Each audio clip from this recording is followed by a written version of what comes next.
This video is intended to walk you through NEOGOV Perform, how it works, and what your role in the performance appraisal process is.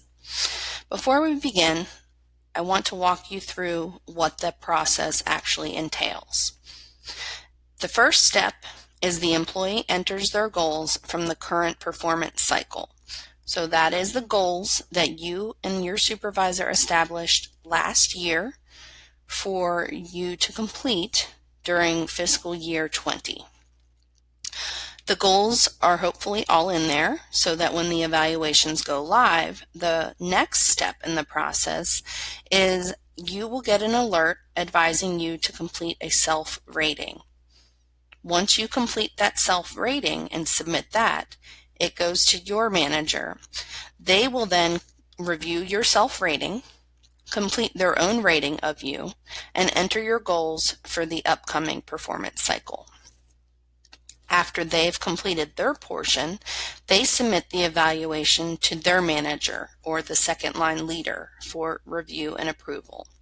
The second line leader will go in and they will review the evaluation. They'll review your self-rating, your manager's rating, and the goals for next year, add any comments, and then sign it and return it to your manager. Your manager will get an alert advising them that it's been returned from the second line leader, and they should go over the evaluation with you. Once they've done that, they will complete their signature and enter any comments that came of the conversation when you reviewed it with them. And finally, once they've signed it, it gets another task generated to you to review and electronically sign the evaluation.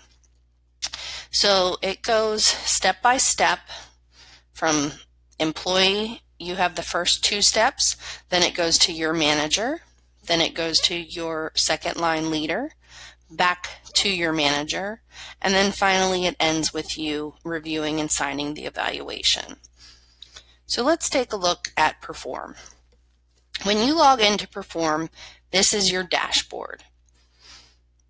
We're logged in here as test employee 5. That's this employee's name. Your name will show up here. The dashboard has a couple of parts to it for you as the employee. The most important one is My Tasks. This is anything that is requiring your attention. If you click on any of these numbers here, this shows what tasks are requiring your attention. Now right now, Test Employee 5 only has one task that is due. But if they had multiple, they may have 3 tasks listed as their total, 1 as a rating, and 2 as a signature, something like that. If you click on any of those numbers, it will filter the table down below. So I clicked on overdue. There aren't any overdue tasks, so nothing is showing up in this task table. So let's go back to task rating. That is what's required. We will click on that task in just a moment, but the last thing I want to show you on the dashboard is My Evaluations. Now this is a copy of your last 3 years' evaluations. They'll show up here.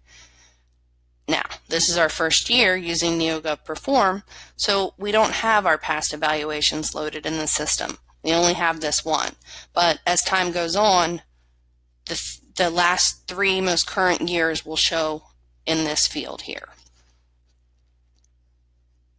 So we have a task that NEOGOV has alerted to us with an email.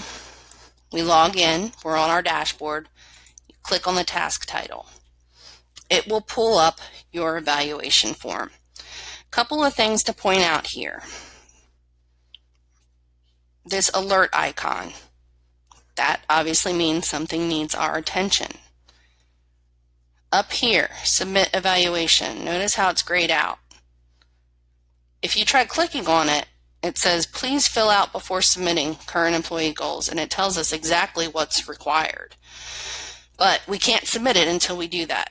So looking at our sections menu, we've got 3 sections here. We've got our current employee goals, then our staff competencies, and then a summary. So starting at the top, click on current employee goals, and then your goals will all be loaded in here. So this employee has 2 goals. They've already rated themselves on one of their goals. They said that their goal has been partially met, and they notated it that they completed this goal in April. So next, they just hit the next button, and it brings up goal number 2. This is what you need to do when you have a goal that you need to do a self-rating on. Review the rating scale. It's a goal met, goal partially met, or goal not met. So let's say goal is met. Click that checkbox. It turns that green, but if you'll notice, it turns the comments field red, and it says it's required. You have to put comments in under your goals. You have to rate them on the rating scale on the left, and you have to put comments in.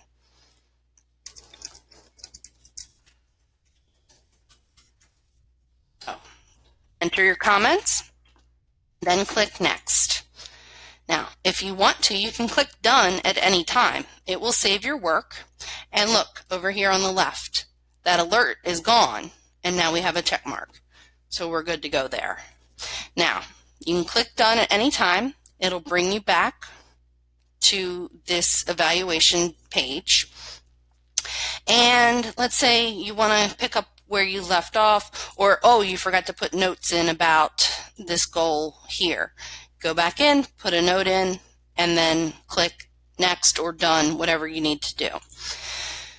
As I said, the current employee goals require ratings and comments.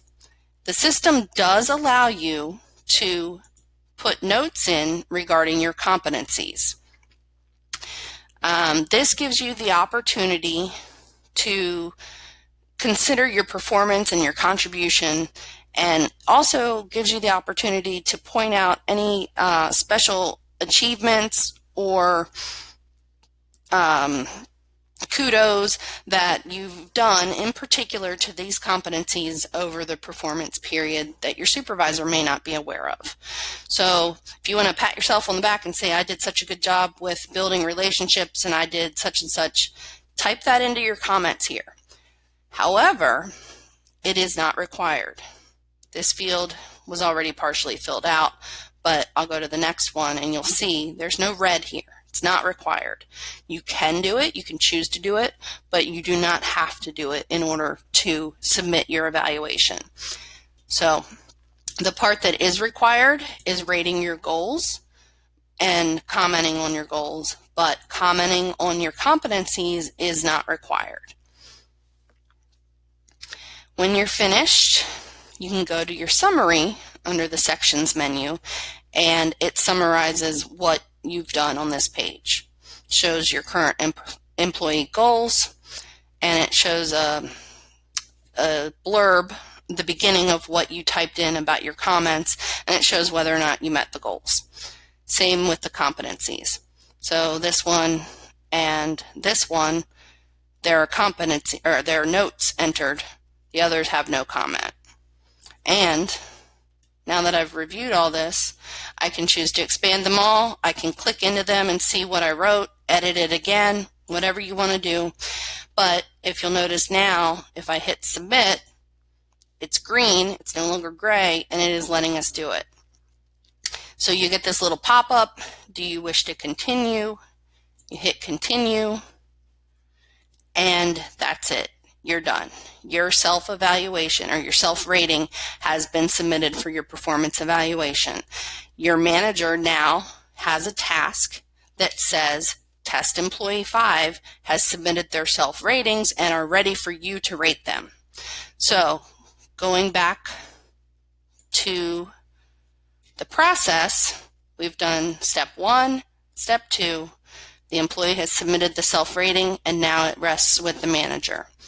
The manager will do the rating of the employee for this performance cycle, and then they will enter the goals for the upcoming performance cycle before submitting it to the second line leader, who will review it Once they've reviewed it and approved it, they send it back to the manager. The manager then goes over their comments and their future goals for you. And then they complete their task, sign off on the evaluation, and send it back to you to finish. You review it and sign it, and that is it. We are finished with performance evaluations for this year.